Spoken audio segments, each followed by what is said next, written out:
organic, unpredictable, unknown, lovely, beautiful, a sense of fulfillment. This is part of the pleasures of life and not the chores of life.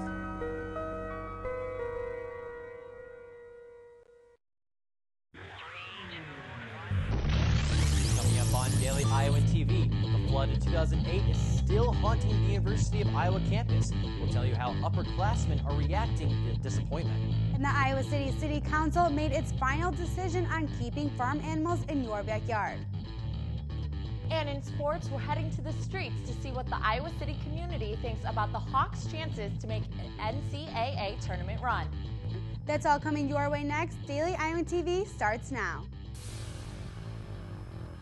I'm Tom Brokaw. For more than 100 years now, the University of Iowa community has been waking up to the Daily Iowan. Today, it's the largest newsroom in eastern Iowa. And now you can see the news every night on Daily Iowan TV and get it anytime worldwide at dailyiowan.com.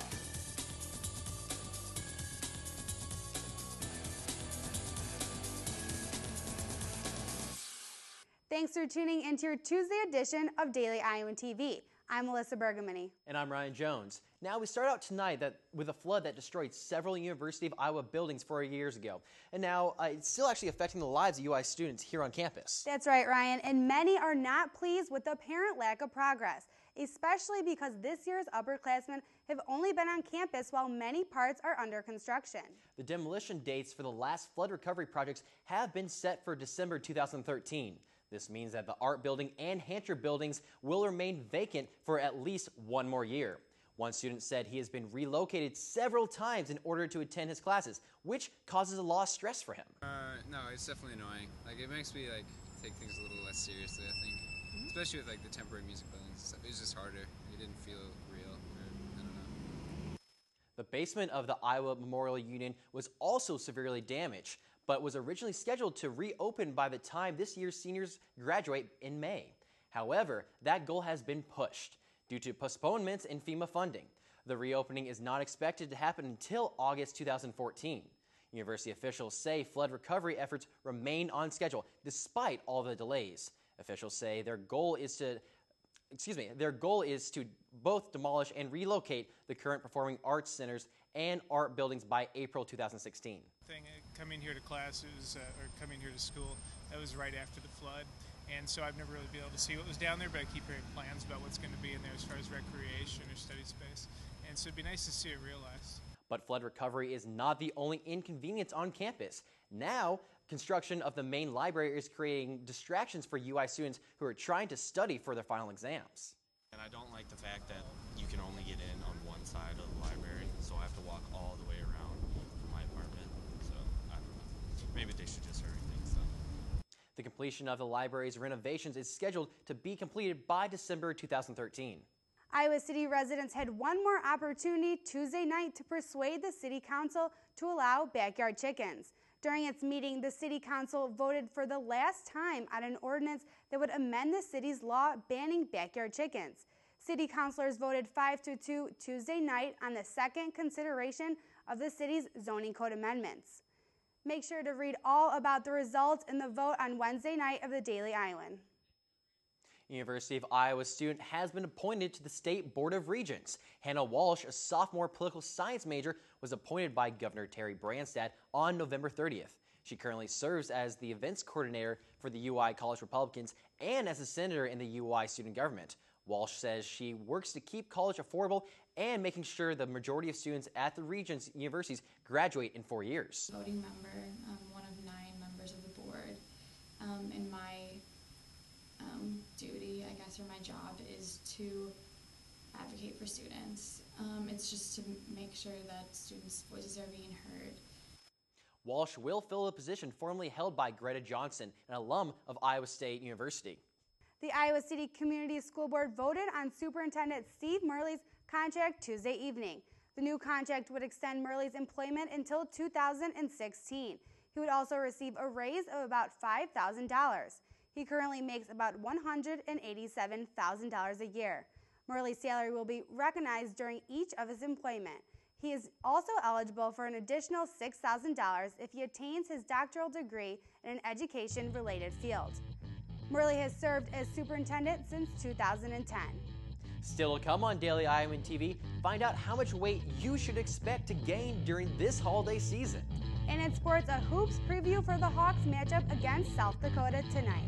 That's coming up in just a bit, but first, let's check in with Daily Iowan TV's Whitney Blakemore for your local weather forecast. Now, Whitney, what can we expect for the rest of the week? Thanks, Ryan. Well, today was a hot one. To be exact, it was the hottest December 4th ever on record. Now, tomorrow will not be quite as warm as it is going to start off in the low 30s with partly cloudy skies. As we head into the afternoon, the temp will rise just a bit to 45 with those clouds still sticking around. As tomorrow comes to an end, it will get slightly cooler to about 36 degrees. Now, taking a look into our extended forecast, Thursday will warm back up to that low to mid 50 range with a low of around 40. But those cloudy skies will be around. Friday, Saturday, and Sunday's highs will drop back down to around 45 degrees, and the low dropping down into the low 30s to high 20s. But pay special attention to Sunday as there is a 40% chance of showers. And next week, the temps will drop down even further to the mid-30 range and the low 20s. That's all for me here at Weather. Back to you guys at the desk. Thanks, Whitney. More than 90,000 Iowa residents have been affected by a data breach to customers of Nationwide Insurance. Iowa Attorney General Tom Miller announced the breach's effect on Tuesday. The company's website explains that customers' personal data was compromised from both policyholders and non-policyholders. More than 1 million people in the county have been affected by the breach. The holiday season is here, and so are all the foods that come along with it. But what does that mean for students' waistlines? Daily Iowan TV's Marissa Mihalik tells us more. A study at Men's Health found that the average American gains 1.5 pounds of fat between Thanksgiving and New Year's. With the endless variety of food this holiday season, like leftover candy from Halloween to all the options on Thanksgiving and Christmas, it's sometimes hard not to overindulge in food. Many people fall susceptible to winter weight gain around the holidays when there is so much food, but just gaining a few pounds can put you at risk in the future for obesity and diabetes. That young people it's hard to have an awareness. I mean, even myself as a young person, I didn't have much awareness of diseases that impact you as you get older. But for those who do want to combat the winter weight gain, it can be accomplished. There's lots of tips and tricks for managing your weight through the holidays. There's things like just being aware of it. I think if you're aware of it and try to be mindful of what you're eating. The key thing is not to focus on the food, but rather the company during the holidays. I think we have become a very food-focused society, and it does create problems, and we create this whole emotional attachment to food through that. So we think we have to have food to celebrate, and that is one piece of what's contributing to obesity in our society. Joanne's advice is to focus on things that don't center around food, and as busy as everyone is, to try and incorporate working out into your diet. Marissa Mihalik, Daily Iowan TV. For students who want to curb the trend of gaining weight during this time of year, the Campus Recreational and Wellness Center is open until midnight daily. And now let's take a look at what's happening around the world. President Obama said Tuesday there will be no deal to avoid the fiscal cliff unless Republicans stop opposing a raise in taxes for wealthy Americans. President Obama did acknowledge the White House that they will not reach a compromise within the GOP. The statements come after a Republican proposed plan to avoid the fiscal cliff, which the White House rejected. 9 students and a teacher died in Syria on Tuesday after a bomb was fired into a 9th grade classroom. A Syrian news agency blamed the bombing on terrorist organizations. The attack occurred after Syrian forces fired artillery at rebel targets around the capital. Residents of a southern New Jersey town have been warned to remain indoors after high levels of vinyl chloride are still being detected in the air. This comes after a train derailed in the area last week. Officials have not said when the warning will be lifted. Approximately 100 households in the town have been permitted to go outside. And now Daily Iowan TV's Annie Consul is here for your look at Hawkeye Sports. Hey guys, and welcome back to the Daily Iowan TV Sports Studio. Another exciting week in Hawkeye athletics on the horizon, and today we're moving on from a sensational weekend in Hawkeye sports and looking ahead to the action going on in Carver Hawkeye Arena tonight, with the Iowa men's hoop team looking to put their recent 2-game skid behind them by starting their own 2-game win streak. Standing in their way, how about a man who's won 612 games over a 31-year coaching career? That coach, Dave Boots, who leads his 4-4 South Dakota squad into Iowa City, hoping for the upset. And hey, with Iowa State right around the corner, there's always the potential for a possible trap game. Daily Iowan TV Sports' Josh Bolander is standing by at the Daily Iowan Sports Desk with more on the matchup. Josh? That's right, Annie. Hawks back in Carver tonight, looking to build on the momentum that they got over Texas A&M Corpus Christi against South Dakota. It'll be a tall task for Dave Boots' squad in a series that dates back to the 1930s. The Coyotes have never gotten the better of the Hawkeyes. Tough time to be getting the Hawks at home as well. They've won 10 out of their last 11 home games, dating back to February 1st of last year. Black and Gold touting an explosive offense as always under McCaffrey, featuring 3 freshmen this year, and Anthony Clemens, Mike Cassell, and 7-footer Adam Woodbury to complement the team's leading scorers, Roy Devin Marble, and 6'8 sophomore Aaron White. Fran's squad improving on the defensive end as well this year, giving up 11 fewer points per game than they did in all of 2011. That should pay some major dividends tonight, with the Coyotes bringing 3 players, averaging double figures, to Carver. Annie, tip time's at 7:05 as Fran's bunch will look to keep their all-time record against South Dakota unblemished. And hey, if you need any more motivation to get out to Carver tonight, the first 1,500 fans through the door will receive an Eric May bobblehead. Back to you guys in the studio. With a win, the Hawks would move to 7-2 in non-conference play, and with a strong Big Ten schedule with plenty of opportunities for statement wins, Iowa City is buzzing with the prospect of NCAA tournament play for their hoops team.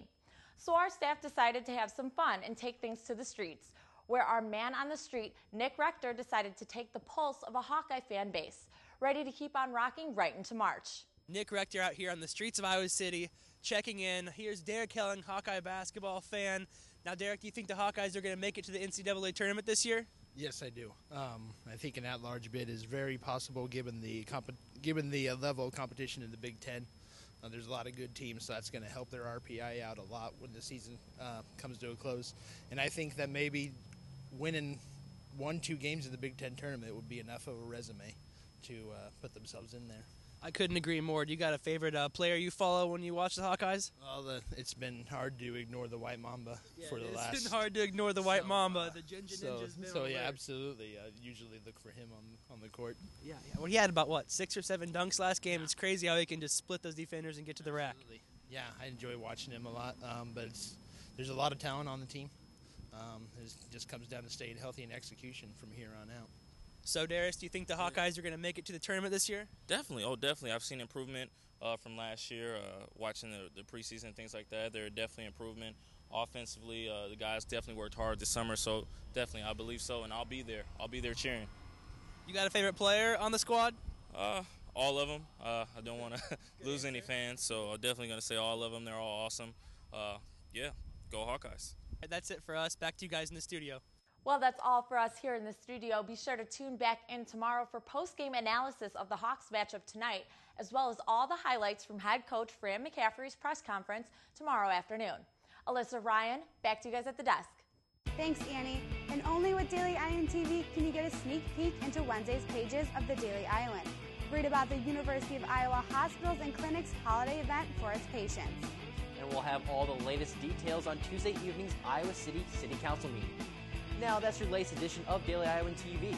Be sure to check us out tomorrow or anytime online at dailyiowan.com. Thanks for watching and have a great night.